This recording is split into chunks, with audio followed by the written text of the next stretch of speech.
Okay. Pump up the jam! Come on, You're Aaron. being really strange. Stop it. Okay, here's the deal. People like to get all excited and be like, woohoo, let's start a business. Let's do this. Your excitement doesn't bring you any sales. Your excitement in saying pump up the jam, it's going to do nothing for you. Your life will do nothing. I don't agree with that. It does. No, it's going to do absolutely nothing. If you force yourself to smile, you're going to have smile but no sales. So no, you definitely can make good things happen. The more positive you are. You could, but the key word is could. No matter how much you act and jump and be excited and blah, if you don't change your main image, if you don't do anything on Amazon, if you never launch a product and you just, woohoo, I'm pumping up the fucking jam, you're still going to have nothing. I mean, that's true. I'm the fucking queen of that. I'm the product officer that actually kicks everybody's ass. I'm not just about fucking pumping up the jam. Exactly. That's I why mean, I am, but at the same time, I'm not. So I have both edges of the sword. I believe you have to be kind of very high in the wavelengths in order to be able to get shit done. And you can't just be in like gloom and doom and hope it's going to go well. The more in what if you action, dance? You're going to dance, you're going to get sales? The more in action and the more in games and the more in games you are about your life, the better it's going to be. Great. Perfect. Okay, so we were on a story. Mm-hmm. We're going to talk about, like, here's the thing. It's not always fun for me to talk about, like, my major mistakes, like basically burning, like, $4 million. It was a good mistake, though. Remember, you want me to do it again? No, because you told me that it was a good thing that we made that mistake when we did. Well, because if we didn't, then we wouldn't be where we are at today. I would never have the experience of getting $4 million in the bank and then just burning it. Can I tell you the one thing? Like, okay. But hold on. But we should back up. Where did we go? We ended up on. We were hiring people and everything was going great. The money was lit on fire. $4 million. Gone. It's crazy. I never seen that much money in a bank account at that time in one place. So there's actually a crazy program, the Small Business Administration.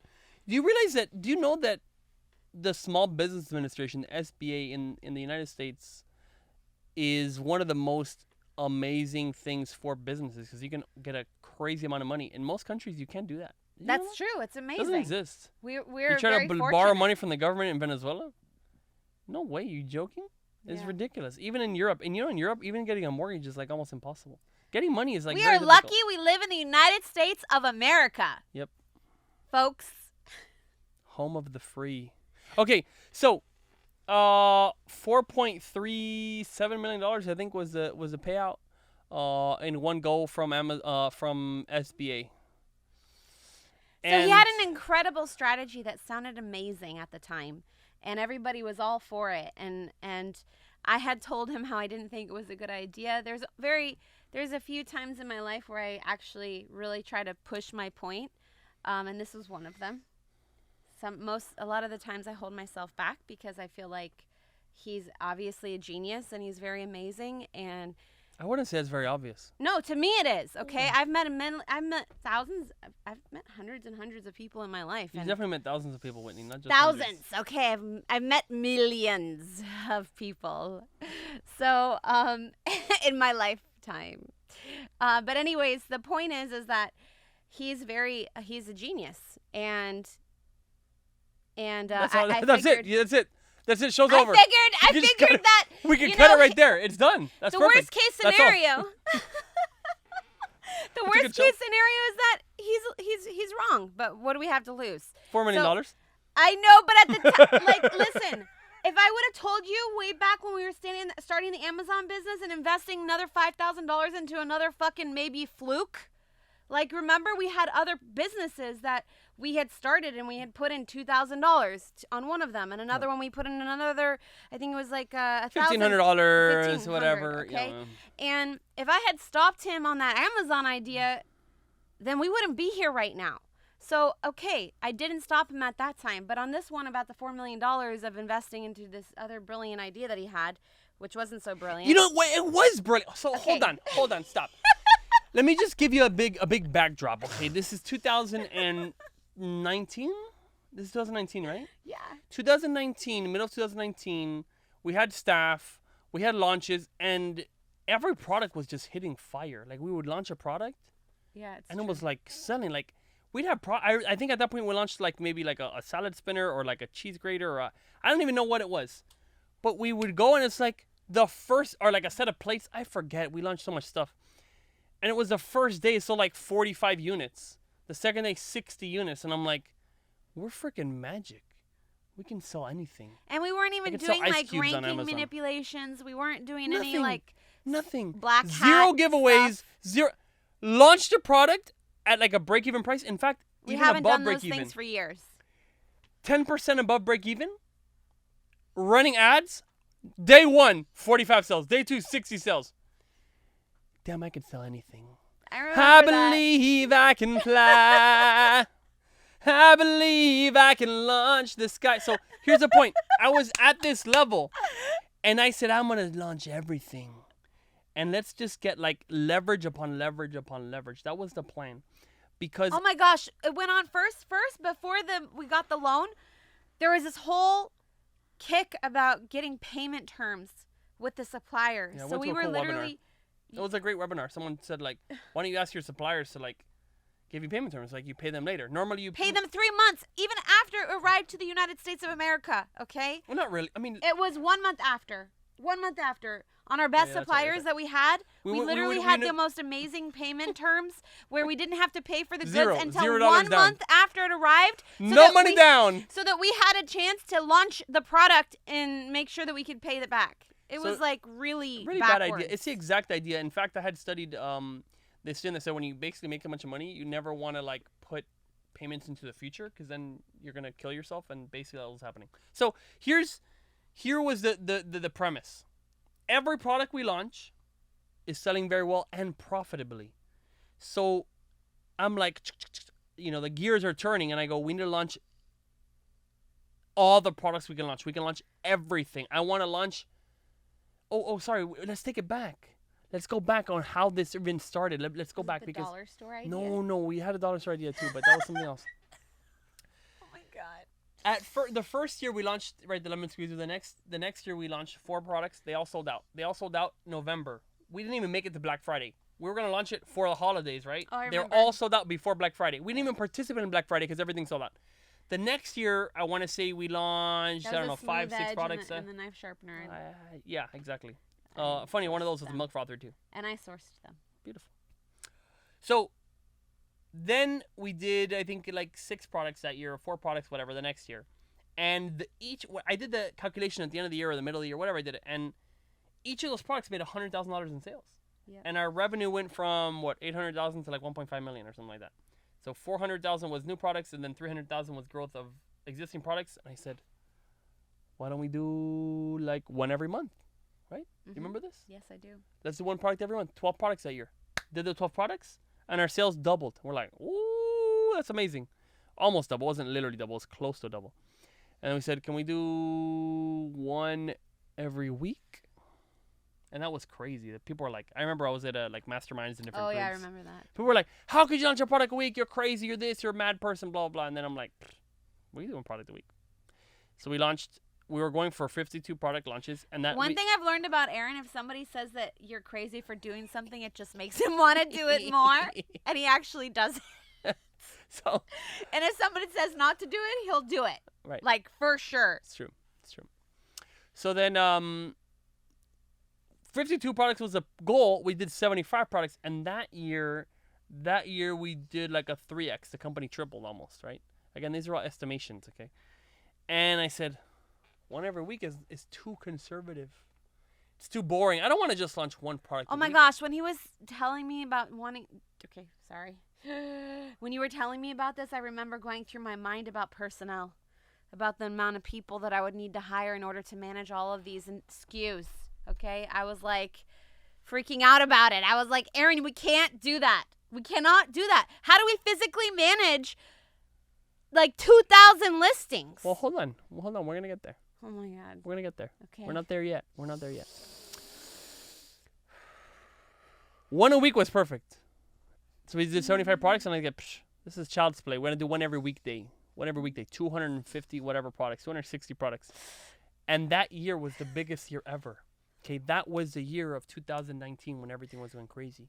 And again, we're not like we're making now a bunch of money, but all the money's going back in the business. We're not like rolling in a bunch of dough. That anyway, is correct. The money's going to new products. So that year we did like 270 products, and the company had a massive growth, huge. And I said, that's it. Double down, baby. And instead of 2 products a day, let's do 5 products. You said 2 every products day. a week. 5 products every day.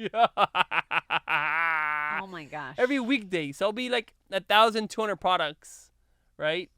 And so it was just insanity. And so in order to do that amount of products, and I said, listen, I just do the math. You're like, math. Oh my God, we'll make like $50 million this year, right? That was like anyway, so that was my thought process, but it didn't work because what would happen is we would have the launch, but that launch, the cash, you don't have money in your bank when you do a launch. If you do a product and it does very well, you don't have money. You've lost money. That made profit, like your profit and loss statement, Samurai Seller, etc., will show you profit, but your bank account has money out still because we had did the initial order. Now we paid back that initial stuff and had a little more, but now we need to order more product. Anyway, you guys understand. If you guys are Amazon sellers, you understand you have more inventory than you have cash, and you made profit, but your bank account is empty. Okay? Yes. If you have a feeling where you literally feel like, oh, I made so much profit, and your bank is totally empty, you probably saw on Amazon. But you're building something of value, and someday in the future, you have a bunch of money. Okay, so here's what occurred. We negotiated with the suppliers. Again, 75 days. We did a deal, and all of our, 80% of our suppliers agreed to this. Zero money down. Zero money down is a horrible idea because what's going to happen in the future, you're going to hit with these big bills, and like, it became a nightmare at some point. Nightmare. Anyway, 75%, 75 days later, 100% payment. So we would do it.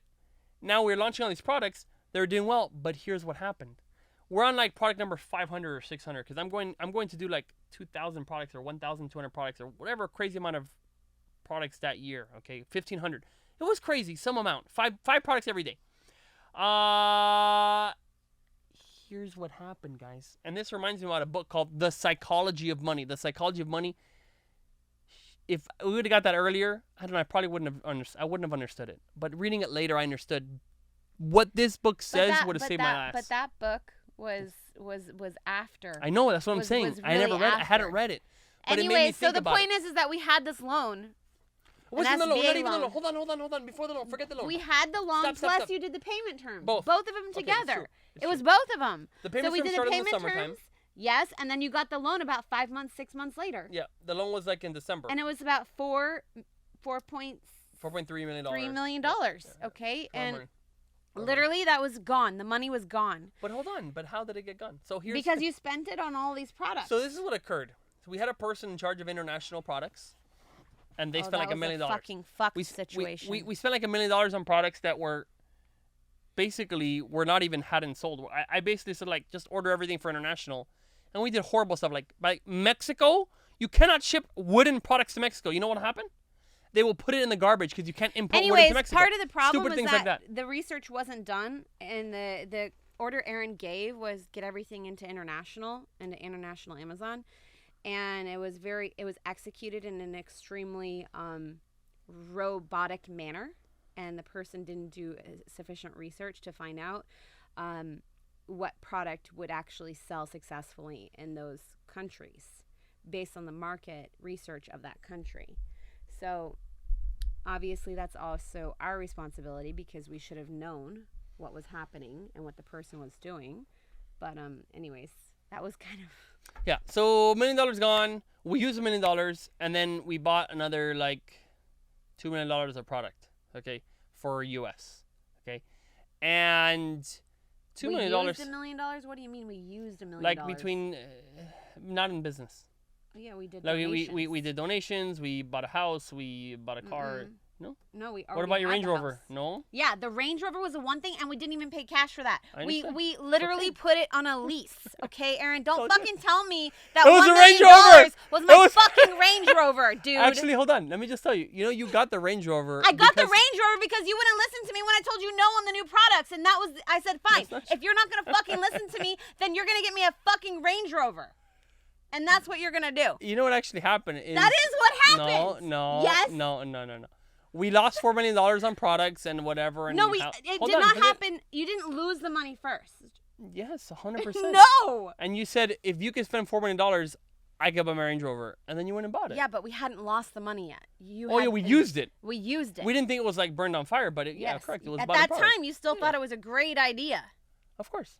Yes, and I was the Range Rover's a great idea told him, listen, you keep telling me we're sacrificing now for a more beautiful future, and we I have need my all this future fucking now, money. motherfucker. We have all this money, and I can't even get a stupid Range Rover that's literally $120,000. But at the same time, $156,000. No, mine was not. Oh yes, it was. No, I didn't even get the one that has the red interior. That was the one that was that much.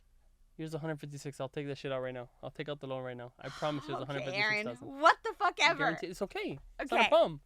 So the point is that we were making hypothetically millions of dollars, and in sales, and our mortgage was about $2,300 a month. That's okay, very true. We were living extremely well below our means, and even to this day, we still do that. For sure. But the point is that you spent all that money, and I was disagreeing, and you weren't listening to me, and I said, fine, if you're gonna just go spend it like it's nothing, I'm gonna go fucking get my Range Rover, and that's what happened.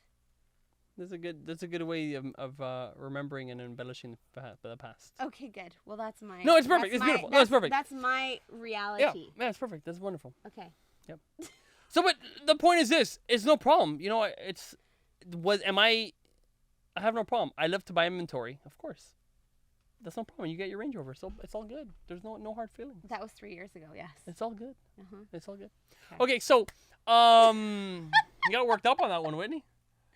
Because I was so pissed off that you spent the $4 million on those stuff that was just wasted. Where did you want me to spend it on? What did you want me to spend it on? I would have rathered us not used it and wasted it all. But anyways, and also I have to say the other thing is, I had to fucking mop up the mess also. So let's talk about that. Let's talk about it. Basically, because we ended up with literally hundreds of thousands of dollars every single month in storage fees alone. Remember?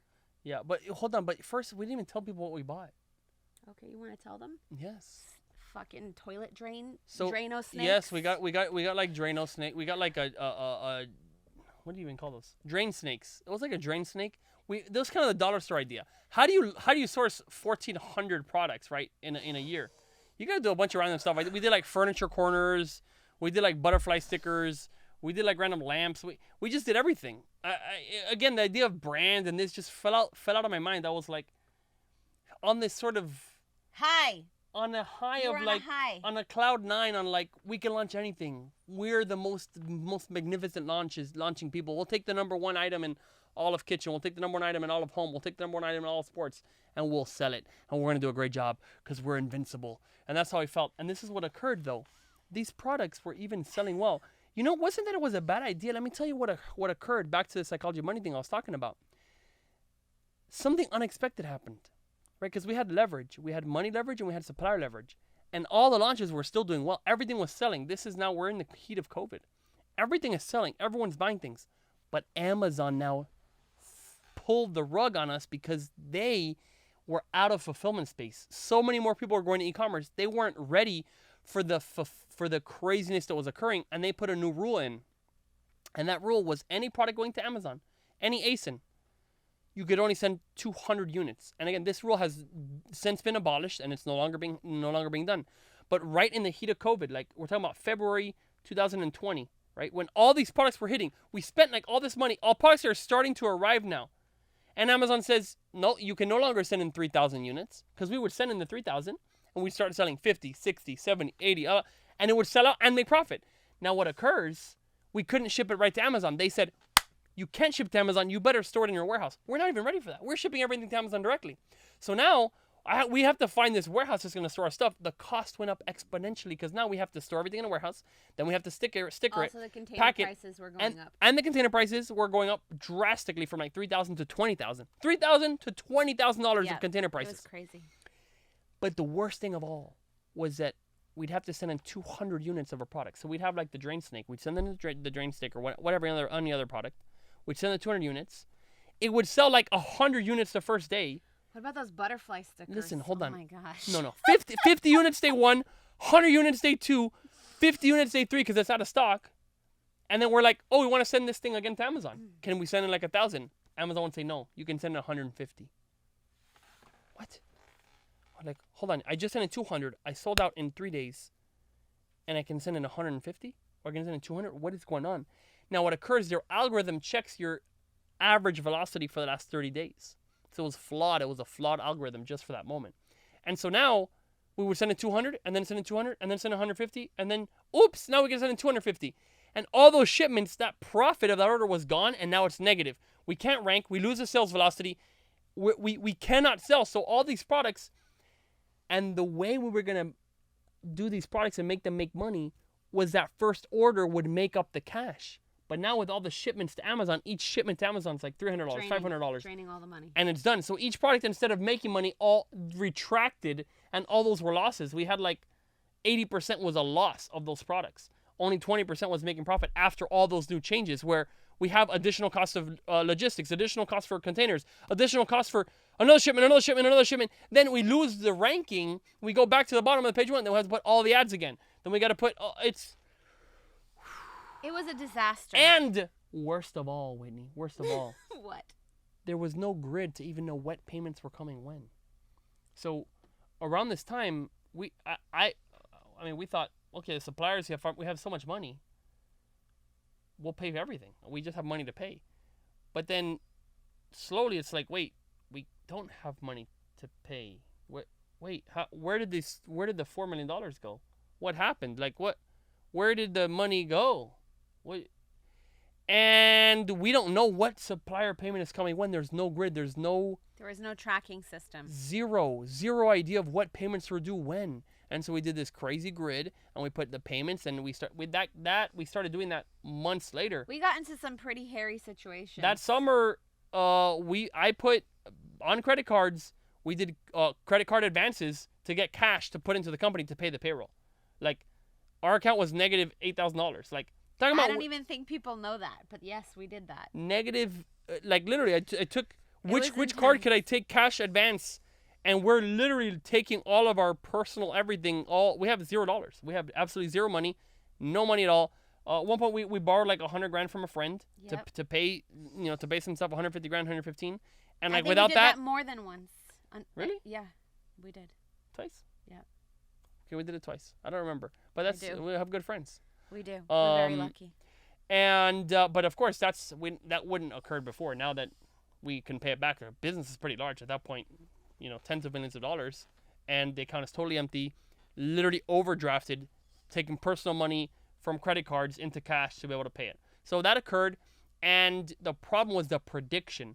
The thinking of what payment is due when was totally foreign. It didn't happen.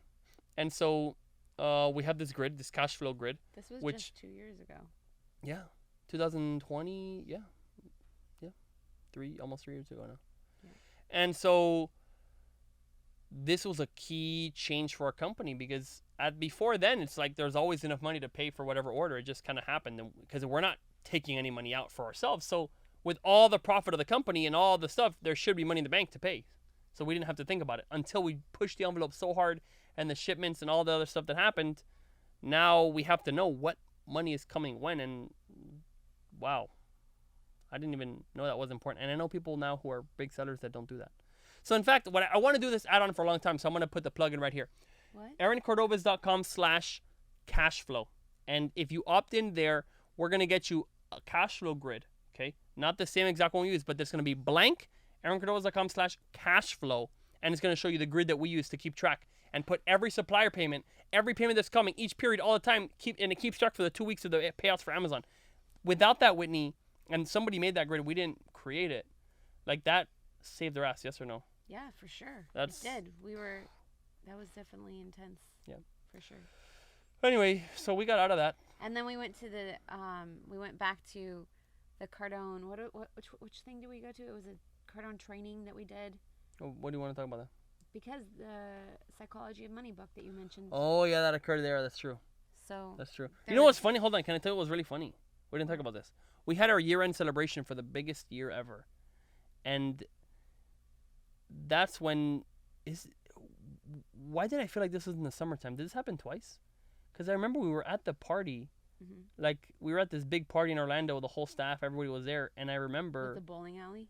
Yeah. We rented out this amazing place. And we had the most sales ever. And we couldn't pay things. And we were finding out, like, when the money's coming. And we were finding out on this trip, on, like, this, like, woo, stress-free, happy. Everyone's happy. We're making so much sales. We're finding out that we're going to be really broke soon. Yeah. Was that 2020 early or was that 2021? I don't know. I think it was the 2021. You think so? Yeah. Yeah. So anyway, it's kind of stressful times. Stressful stuff. But is it worth it, Whitney? Of course. Yeah. Life is a game. I mean, you live and you learn and you get better. And every single time we do it better and better. Yep. Nobody's perfect. If everybody was perfect and every single person had it all figured out and it was easy, then we would have a lot more people doing this. Yep. And people, I think people don't understand that, like, the reason to do all this business, if you're doing it just for yourself, if you're going to live your life so, like, I want to get a Lamborghini and do this, I would never go through all this for a Lamborghini. This is like it's the only reason we're doing this, because there's a responsibility to, like, we have to do something productive and successful and keep this, like, keep jobs going and keep, like, productivity and do something for the society and, like, be able to do donations, to be able to make an impact, to be able to be known, or be able to, like, make an example. Yeah. You know what I'm saying? It's not for us. The business is not, like, for me. Listen, if it was for me and my life was all about me, I'd be at home and I'd be on freaking video games like 16 hours a day. It's true. Listen, it's way more fun to play fucking World of Warcraft or whoever. I mean, I don't know, any game. Monopoly. We were playing Monopoly yesterday with Luna. So, like, it's not about, if it was just for one person, this is way too much stress and too much intensity to have this big business. So people talk about that all the time. They're like, oh my gosh, I don't want to be rich. I don't want to have employees. It's too hard. Okay, of course. Because if you're just, again, do you agree with this? Sure. Yeah. Totally. Why do you do the whole business and, like, push all this and put up all this craziness? Why? Yeah. Well, for me, it's more because I want to be able to have an impact on society. At this point, it's no longer just thinking about myself and my family and the kids and you, and because we're now past that. And what has driven me actually from the beginning was the same thing, that we have the similar goals. That's why we even got married. There you go. We have similar goals and purposes. Yep. And one of them is to impact society, to hopefully have a dent in human trafficking, no longer having human trafficking, children trafficking. There's all this stuff, this shit is still happening. Even though it's not talked about on the news, it's still happening. There's still kidnapping. There's still organ harvesting. There's all this shit, this crap, you know, which nobody ever wants to talk about because it's, like, not that exciting and not that fun and not that happy. But if you actually look at it, our world isn't, like, a beautiful place, and people make it seem that way all over social media with the amazing cars and the houses and the Botox and the boob jobs and the nose jobs and the butt jobs. You don't need a boob job, Whitney. You literally did not need. You were gifted. You were given a gift. Anyways, I'm just saying, like, these are all just shiny objects distracting everybody from the real situations that we have in the world. It's distracted me. They've distracted me many times. So here's the deal. Okay, this is what I want to say. What drives me. That's what drives me is, like, not all those shiny objects, really. Like, those are all very nice things to have, and I do have some nice things, and those I get myself nice things as a reward, quote unquote, for my monetary contributions that I've done. Like, for instance, I did a very large donation, and I got myself a beautiful ring. Okay, so it's just everybody's different, but I definitely want to make an impact in the world, and I know that you do too. And we want to set a very good example for our children. And while we're doing that, it's amazing that we're able to give people amazing experiences in the kitchen. My life has been impacted by our kitchen gadgets. I love our garlic press. It's like I tested probably 50 different garlic presses before we did that one. That's very true. And I love this garlic press that we have. I love our lemon squeezer. I love the milk frother, and it's great.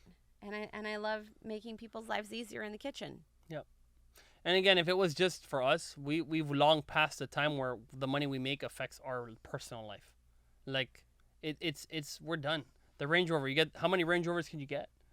You know what I mean? Like what how many rings and how many watches are you gonna get? Like I don't even have a watch on. Literally, I looked. I'm not saying it's bad. I have looked at a Bentley, or what is it called? Was it a Bentley? The Rolls Royce. The Rolls Royce.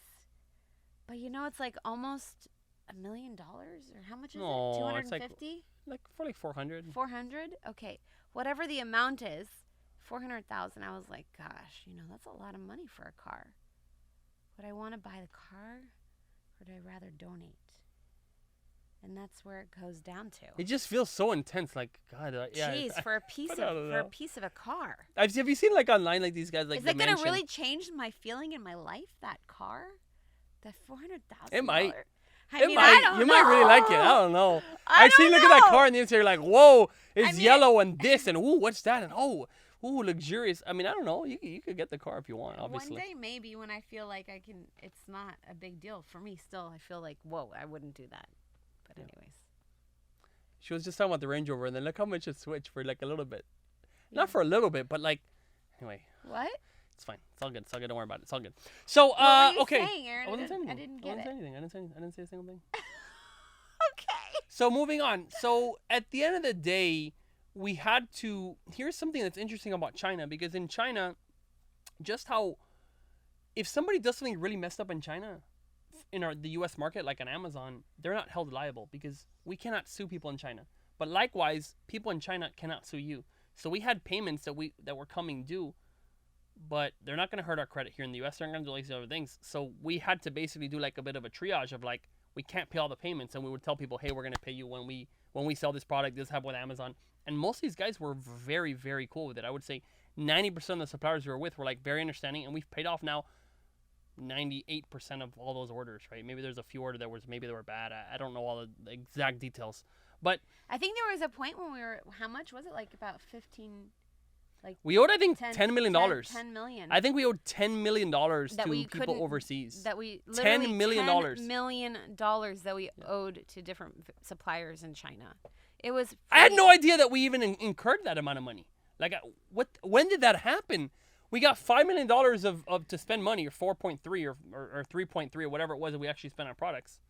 And then from that, with deposits and this, boom, we owed. And I think honestly it was like $11.5 million, maybe even 12 owed. Definitely at least $11 million owed. The reason why I was saying $15 million that we owed is because we had the $4.7 million of or the 4.3 of the loan. Oh, that's true. Yeah, plus, it was more. Over $15 million. That's true. Plus the money that we owed to the Chinese suppliers that we had. So then we did what was called the Project Phoenix. Yep. Project Phoenix was to revive from the dead. We were dead in ashes and totally dead. And it's like, how are we going to revive ourselves out of this horrible situation of owing so much money, way more money than we have in the bank, way more, like, crazy, spending so much money on storage fees. Oh, yeah, storage. Yeah, storage fees. Well. What was it? It wasn't hundreds of dollars, but it was yes, like 140,000. 140,000 a month, I think it was in storage. At the height, it was 200,000. When I was talking to wholesale and liquidate our product, yes, I remember every single month, because I was like, wow, we're literally throwing this fucking money away, just paying for shit that's sitting in warehouses that we're not even selling. Mm-hmm. In fact, that's what happened to like these big like Thrasio and all these big companies.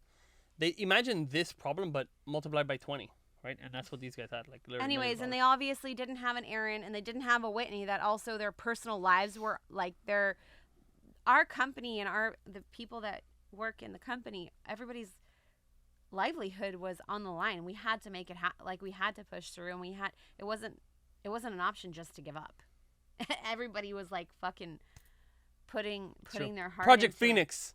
Heart and soul into Project Phoenix. And we would talk to suppliers and this day were going to happen. And then how can we maybe repackage some or cancel some orders? We lost probably a few $100,000 of canceling orders. Like, we had put a deposit and we said, like, well, that's it. Keep the deposit because we're not going to ship it. And then, it's fine. That's gone. And in some cases, whatever. So, like, that did occur, right? But that's why the deposit does exist.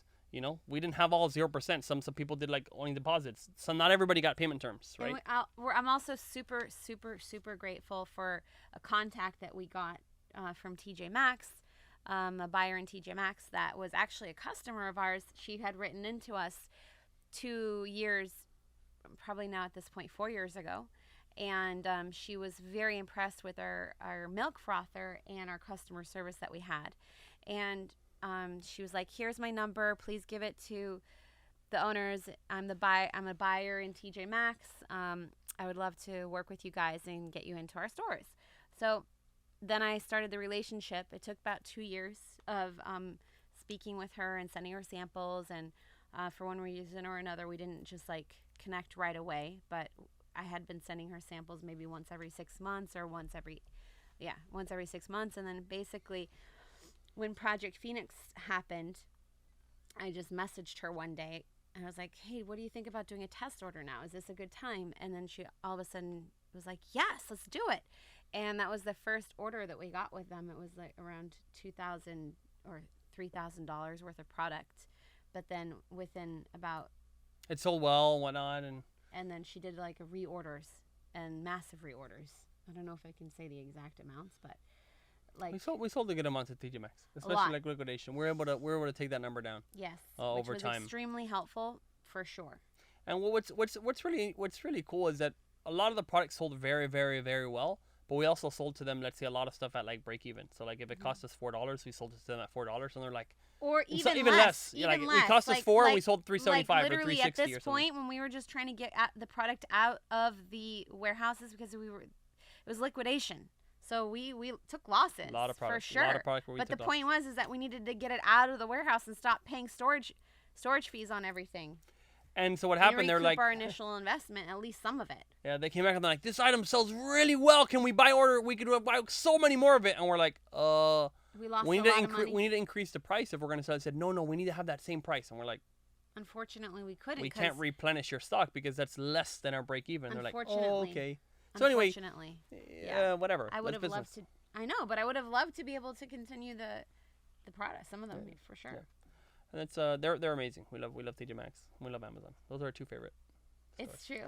Okay, so then going forward, now we have the cash flow grid. Yeah. Now we removed all payment terms. We basically pay deposits and everything. We try to pay as much money up front.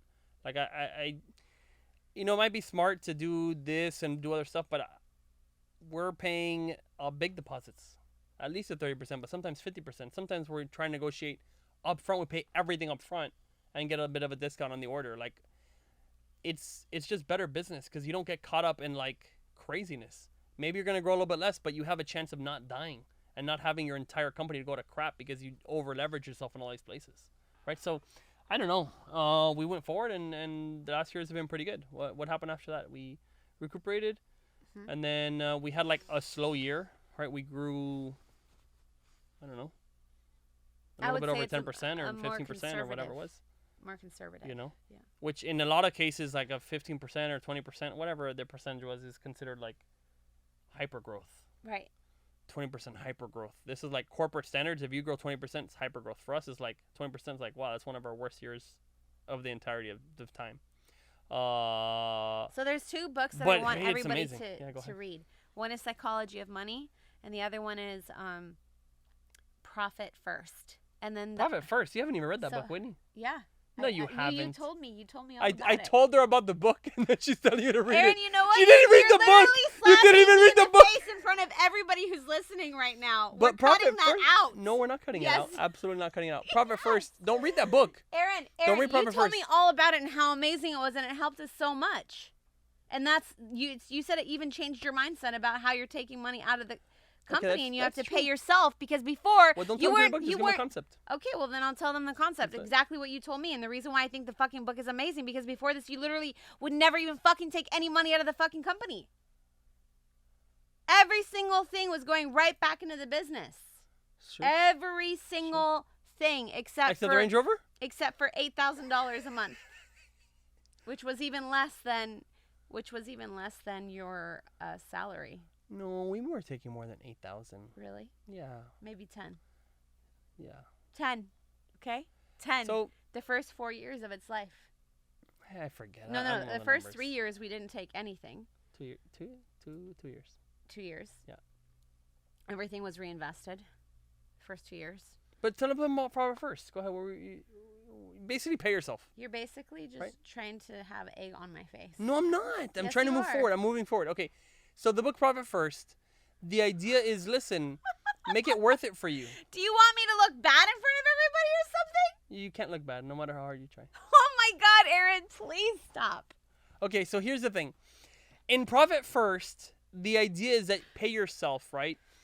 And in a way it makes sense, in a way it doesn't make sense. Like the book, it's a good book in some cases, but like for the first 2 years, we never paid ourselves because we had to put money into the company, and then we paid ourselves more later. Mm-hmm. So like, I don't know if I always agree with it, but the idea is like, make it worth it for something. So don't read the book, actually. Never mind. Okay, good. That's the point. Okay, good. You can read it if you want to. Okay, good. Moving forward. So the other thing I wanted to say was at the very beginning, like when we were trying out all these different companies and businesses, there was a book that Aaron was listening to called Be Obsessed or Be Average, right? Yeah.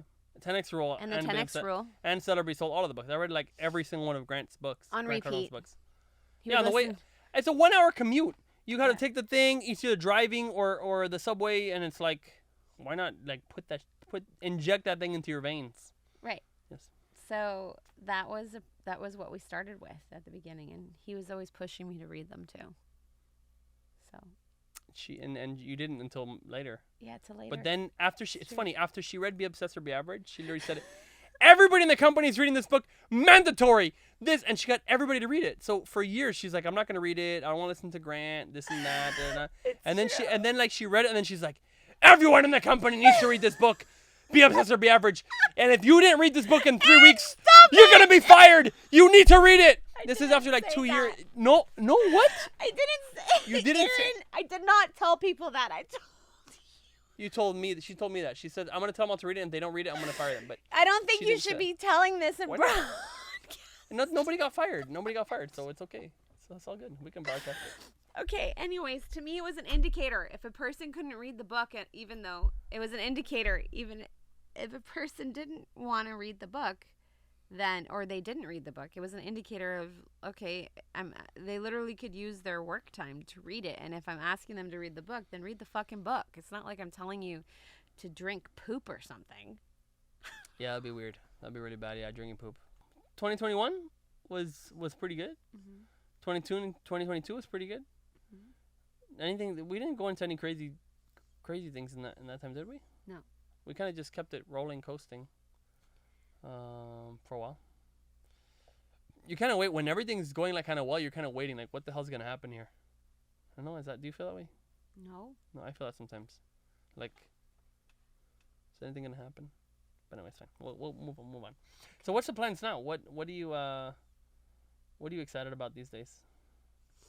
Well, I'm excited that we're working more on making our current existing operation, like the company, more efficient, and codifying things now. So Aaron and I were about to sit down and write the outline for his course.